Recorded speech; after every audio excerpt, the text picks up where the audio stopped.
So, Josh Gilman, I'm going to start my plant nursery, finding out what the local market wants and needs. Would you think of doing one thing great or many things okay? Diversity is good, but if quality suffers, is it worth it? So, what are we talking about, right? You're saying plants. Why can't you do many things great? And a lot of people have no fucking clue what great is, right? Great trees, like what's the difference between in ground, like in soil, versus bare root, right? And the bare root, where did the bare root come from? Did you have those in pots, or did you have those in rows of sandy soil so that you could pick them out, wash them? Are you wrapping them in newspaper, or what are you wrapping them in? What are you hydrating them with? How many are in the box? How good is your customer? When I buy bare root trees, ideally, I should open them up within a couple of days and plant them. But I've had bare root trees in here for 90 days before I plant them. So what's the difference, right? And what's your market? Does it have to be local, right? Are you in a position where you can ship them? And what does shipping look like for you? So bare root trees. I got a buddy that does bare root trees, Rare Tree Farm, or rareplantfarm.com, I think is him. It's fuck, why can't I think of his name? What's his name? He stays here at our house. He stays here when he comes into town. Oh, He's been on videos. Why can't I think of his name? Anyways, he did the swales. The small swales. Yeah. Anyways, it'll come to me in a minute. I'm like, hey, I need, huh? Nick That's what I was Ferguson. gonna say, Yeah. Nick. Why couldn't I think of Nick? I wasn't sure if that's Yeah, what you were Nick talking Nick about. Ferguson, right? So Nick has and I don't know how big it is. I haven't seen it, but I have the perception that it's pretty good size probably. And he does trees, right? Rare plants. And I'm like, Nick, I need 1,000 trees. He's like, I don't have them, buddy. Get them at this other place. So I go to this other place. They have them right away to ship. And the smaller ones are way less expensive. Mm-hmm. And we bought, I don't know, 300 the first time. Sat here for 90 days before I even opened the box. We put them in the ground. Some lived, some didn't live. And I needed more. Well, it's later in the year, and because they cost more, all they had was tall 4-foot bare root trees. And I'm like, that's great. I will take the 4-footers because they're much better started. Well, a 4-foot tree has a 4-foot root system on it. And I'm using a drill like this auger bit, right, that drills a 12-inch hole. Well, you can't just cut 3 feet of those roots off. So I had a hell of a time planting these. Like I ended up planted, I don't know, 20 or so, and I'm like, this isn't doable. I physically can't do this. This berm is too hard. So I have 2 boxes I probably have $1,000 worth of trees sitting right up at the building right now that's 6 months old that I've never opened. There's just trash, just literally, like I'm going to open them. I would not be surprised that some of those willows in there are still trying to grow towards the light seeping through the box or whatever. So I bought all those. I say that to say because I've ordered them 3 times from this company. I've spent thousands of dollars with this company. I know my friend Bob Lester, who's on here quite a bit. I know he's bought thousands and thousands. He set up 10 acres of fodder trees, and he did his in a manner that they're like a corn maze. It's really, really neat. Why can't you do that, right? Because fodder trees. So maybe you have to make your audience, right? You have to tell your audience why they need these hybrid willow, hybrid poplar, hybrid mulberry. Why are we using those trees? The reason you're using those trees is because the animals will eat them. But there's a ton of other trees that animals will eat also. We're specifically using those because you take a 12-inch cutting, put it in more moist soil, and it grows roots. You literally can't kill these things. Well, I've been able to, but I went to extreme measures. But to start them, all you do is take cuttings from them, right? So let's put in 100 trees this year. And you do the same thing with fig trees. So get a couple kinds of fig trees. Oh, I can't wait till they grow. Take cuttings, start them. Find the willow trees you want. Get some cuttings, start them. Hybrid mulberry, hybrid poplar, whatever you want to do. But people are not going to come to you looking for, hey man, do you have hybrid poplar trees? Nobody's going to ask you that. But you're going to start building content on how, hey, I feed my rabbits these, and if you're worried about the cost of pellets have gone up twice this year, and what if you can't get pelletized feed because diesel's shut down, and what if they can't, grow a ton of barley this year because the fertilizer costs more and all the Roundup costs more and the diesel tractor costs more. What are you thinking ahead, right? So put that bug in people's heads. And by the way, hey, now that you're interested, I sell those trees, and you can plant them literally anywhere. So build your audience, right? Build your education, educate, entertain, educate, equip, entertain them, say something witty, capture their attention, educate them, tell them something they didn't know, and now they believe that they need to know it. And then what's your call to action? Hey, I have these trees for sale. And when you buy it, I'm going to send you an extra little Christmas sapling, and you can grow this up with your children over the next 4 years and have a Christmas tree in a pot. And every year you can decorate this with different decorations, right? Weave a story for them. But I mean, what does that look like, right? Do you have a bunch of pots, some 1 gallon pots on your patio in your apartment, or do you have some property, right? Because when you can add a row house, it doesn't even have to be a nice greenhouse, just a row house, right? A single wall, no heat, no insulation, sunlight comes through. When things start getting cold outside, you put your plants into the row house. It extends them for a couple more months. So it puts a couple more months on them rather than them going dormant. And then when you go to ship them, if we're shipping bare root, you're going to ship during the cold months, and you want to ideally plant during the cold months while these plants are dormant.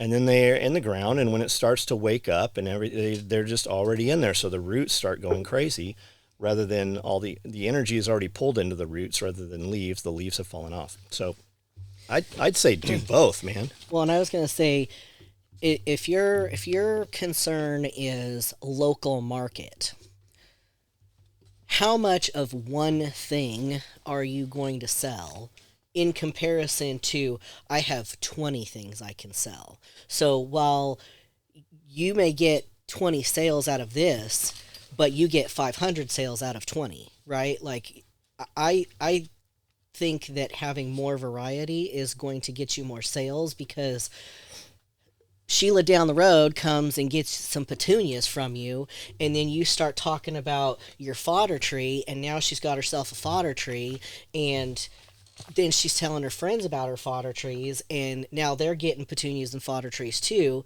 Whereas if you only have petunias, that's all you're selling. So I don't know. I mean, I'd say do both. Why do one or the other? Do both. Have other stuff, play with it, see what their interest is, but you have to educate them. They're going to come in. When I go to a nursery, I love going to nurseries because I like nurseries. But they never talk to you. And when I walk in there, they're assholes to me. Yep, every time. And I don't know what half that shit is, right? I don't know if it's going to look like that when I get it home. So we probably have different, and there's different audiences too, right? Are you going to take this to the farmer's market? I know that when people come here that are permaculture guys and have plants, and they bring plants to sell here, they always leave here and there's tons of plants here. In the back of the building where they present that type of stuff, usually there's always trays of plants back there. I leave them there. I never take care of them. I never plant them, and they still grow. So there's a lot of stuff that's just strong. Yeah, that it'll just go, man. And people are lazy too.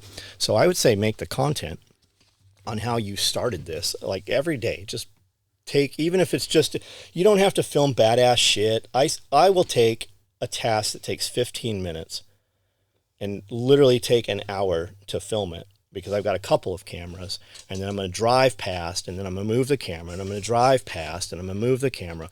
You don't got to do that shit. Just do your shit, and then talk about it for 5 minutes on video like it's just a journal, and put that up. But John, if I show people how easy it is to propagate trees, they're not going to buy my trees. Those aren't your customers. People are lazy. I can teach you how to sew all day long. People aren't going to do that. And even the guy that buys a sewing machine, he's going to do one or two things. He's still going to be a customer somewhere because he has an interest, right? Those people feel like they know you. That's why I'm very careful to be who I really am on video. Austin cuts a ton of video. And I would guess if you spoke to Austin separately and be like, hey, what's John really like? John's really like those fucking videos. I mean, that literally is our life. We're not doctoring shit up. So I would build a content company around it, because it's going to advertise. People are going to look that up. People are going to seek you out, and maybe they'll buy stock from you to start their own, place. Or maybe you have some other dude that's kind of interested in this. Like, we buy blueberries. If I was going to sell blueberries, I'd go to my guy 2 hours from here. We bought, I don't know, I bought $1,000 worth of blueberries from him, and it was tons. And he stood for hours and told us how to start our own blueberries and the colleges he was involved, the ag departments, and all these projects they had installed and these food forests, and how easy it is to do blueberries. If I wanted to sell blueberries, I wouldn't even be fucking doing blueberries. I'd go to him and be like, hey, I need 1,000 blueberries. I'm gonna buy whatever you got right now. Start me 1,000 for next year. Yep. And I'm gonna sell you. We're gonna do this for a few years, and I'm gonna sell 1 year blueberries, 2 years, and 3 years. I'm gonna sell 1 gallon, 3 gallon, 5 gallon potted blueberries, and people will buy that shit. They will buy that up, especially if you have other stuff to sell them also. Mm-hmm. So I would do all of it, man. It's not a lot of time, especially if you just could spend an hour each night or 30 minutes, right? You're just cutting root hormone, put it in dirt. And if you're doing a lot of it, I would do rows, and I just put that shit right in the dirt in rows. That's how we did it when I was in ag. And as it starts to grow up, because you're using loamy soil, you can just pull it right out of there. Roots come up, the hair roots aren't messed up. You can rinse it off, and now you've got a nice thing to package up, let it dry, and send it to them. Not dry, but I mean, you're going to wrap it in wet, napkin or newspaper or whatever. Irish USMC vet. John, if you were to buy an aircraft, what would you get? PJ or helicopter? I don't know what PJ is. And Amanda, have you ever done fish on the freeze dryer? If so, pros and cons. I have not done fish in the freeze dryer. I wouldn't do it. I have done canned chicken, and it literally smelled like tuna for a week. We did shrimp. We did shrimp. Shrimp was not a problem. No, shrimp, the whole place smelled like fish. I mean, yes, it's going, like, whatever you freeze dry, that's what your area that your freeze dryer is going to smell like. I don't think so, because we do cheese, it don't smell like cheese. We do chicken, it doesn't smell like chicken.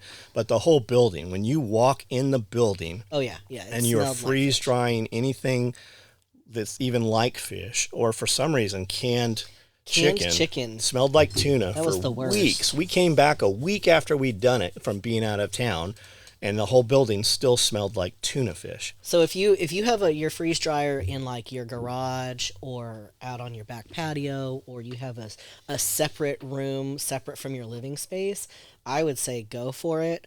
I would probably put it on parchment paper or the silicone trays, just because fish tends to be more delicate and you don't want it to break. And doing freeze drying fish is not the same as smoking fish. No. Smoked fish does not smell. You're not like, oh, that's fish. Like, it smells, smoky. As far as helicopter seems neat. I got buddies that fly. I got a lot of friends that fly both helicopters and aircraft. You're gonna die a lot faster in a helicopter. Helicopter seems cooler. Helicopters literally are trying to tear themselves apart. Yeah, and when you fly a helicopter, you might as, like, most dudes are going to get a fixed wing first before a helicopter, so they can also, not even on my radar. Like, I mean, the powered parachute thing seems cool. Ultralights seem cool. I hadn't thought about this in a long time, really, until you just brought it up. I mean, small place aircraft seems neat. I got a lot of friends that have them. I've got friends that have jets and stuff. I mean, I wouldn't be against having access to like a private jet, but I don't know that I want to own one. Yeah, I mean, that's a whole nother animal. Yeah. See, I think that you guys would do better with a helicopter than a jet, because you're not going far, but you can get to Nashville in 20 right. minutes. But when we go to Nashville, we're buying 500 pounds of stuff, and you're not putting that in a helicopter. True. Yeah. You're not putting that in some small planes. Val's theoretical. What additional supplements do you take while on TRT? Are there any vitamins you would say made an impact? You seem like you have the same energy as my dang kids. So, Val, how old are you? I would guess that I probably have more energy than your kids. And I do use a lot of things. There's a lot of ways, and that's what I was saying earlier in this. Somebody was asking how to lose weight. How much weight do you want to lose, and what are you willing to do to lose the weight, right? Are you willing to use chemicals? Are you willing to use injectables? Because there's a shot out there. You'll lose 100 pounds in a month. You start very low on this stuff, and you take this shot. It's not a month. A year. You'll lose 100 pounds. Like, and if you're 600 pounds, it's easy to lose 100 pounds. If you're 300 pounds, it takes a little longer to lose 100 pounds. But there's a shot you can take. It makes you ill. It suppresses your hunger. And if you come off of it and then you start taking the doses you were taking, you'll be sick for days. So, there's some things that go with it. The other thing is just movement and suppress the bad shit going in your mouth. But even doing cardio, if you do an hour of cardio every day, your body gets used to it after a short time and it doesn't work anymore, right? So you're just doing an hour of cardio. I take a lot of things. I use a testosterone blend with propionate because it crosses the blood-brain barrier. I do notice a difference with that as opposed to cypionate or enanthate. It's a huge difference. A lot of people, your doctor will give you cypionate or enanthate and not even have a conversation with you as to why. And one stays in your system longer and kind of half-lives, but it'll raise your estrogen if you're not watching that. I use, with the testosterone, I was taking Clomid, and then instead of Clomid, I use HCG. And then I also have Cialis, right? So when your prostate starts, your PSA changes a little bit, you can adjust that a little bit through Cialis. Cialis also works as a vasodilator, so you get a good pump. Lowers your blood pressure. Lowers your blood pressure. Your dick will be harder if that's an issue for you. But it works as a non-stim pre-workout. And if you look at a lot of non-stim pre-workouts, that's what they do the same thing. I also am currently using a few other things. I'm using something called, look up ipamorelin. I'm using something similar to it called sumarelin. And then I'm taking a peptide with that, which extends the half-life. And what that basically does is it's a human growth hormone. It ups my production of human growth hormone while I sleep. It specifically burns belly fat, especially in men. But what I find is that in taking that, I sleep way so much better while I'm asleep. And I have very vivid dreams. I don't get up to pee in the middle of the night like I was. You just sleep and you wake up recovered. Now, growth hormone is good for skin, good for tissue, good for joint repair, good for recovery. You'll hear a lot of people like, well, he's on growth hormone. To get an anabolic effect out of growth hormone, you have to do high levels of growth hormone. But what it does do is if you are using testosterone with that, that's your cheat code. When you take your testosterone, you have energy and it builds strength. It does things for you. You still have to work out. If you're taking those things and you're not working out, you're a fucking idiot because you have the actual cheat code right now that you're not utilizing. I believe, especially in your younger years, right? I'm 50. Everything I do today is going to extend quality of life later, if not prolong life later.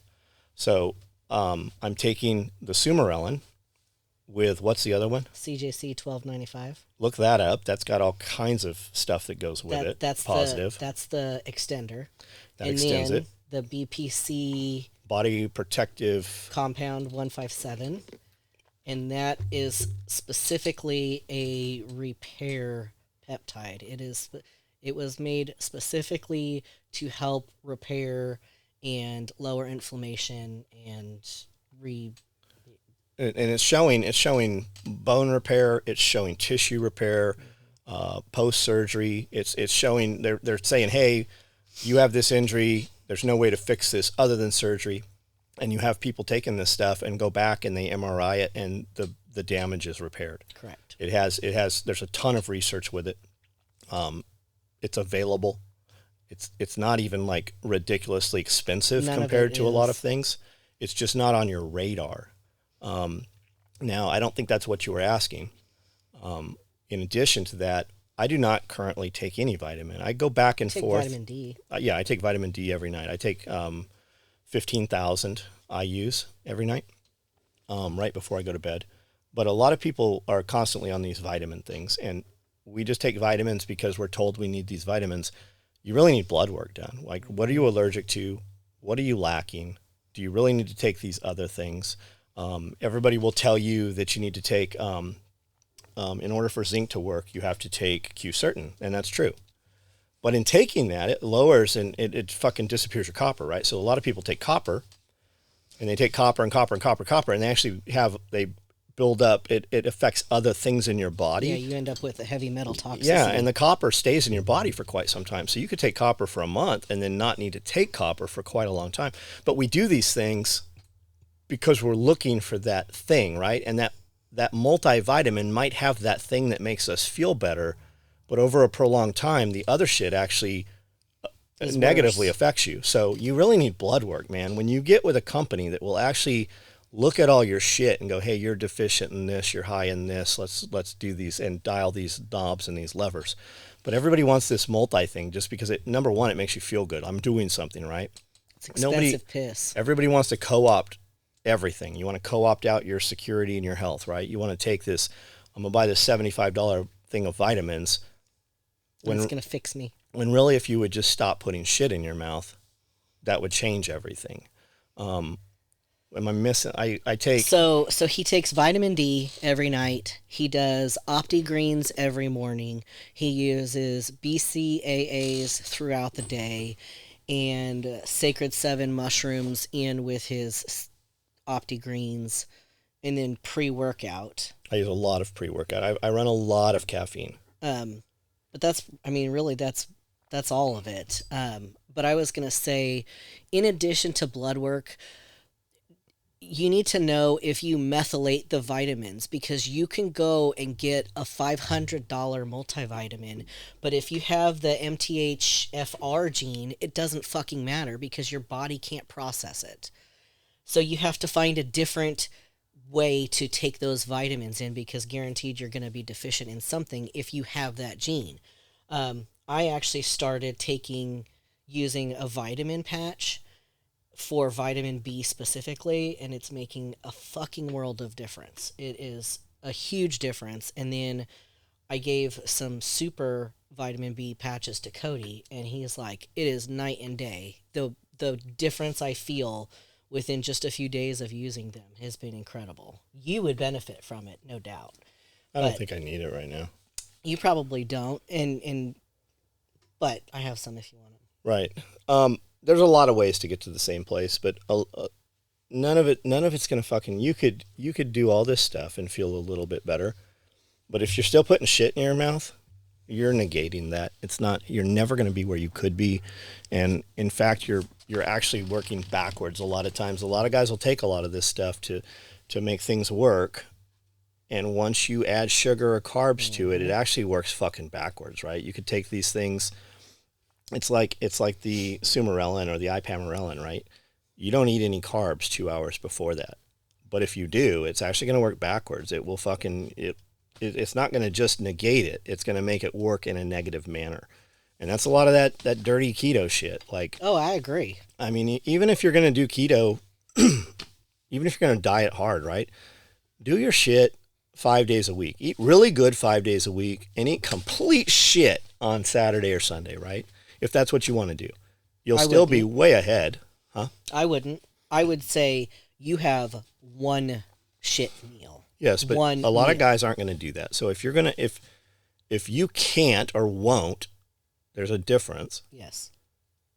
And I find a lot of times too, when I want ice cream, right? I have a ton of ice cream in the freezer. I haven't eaten ice cream in 6 months.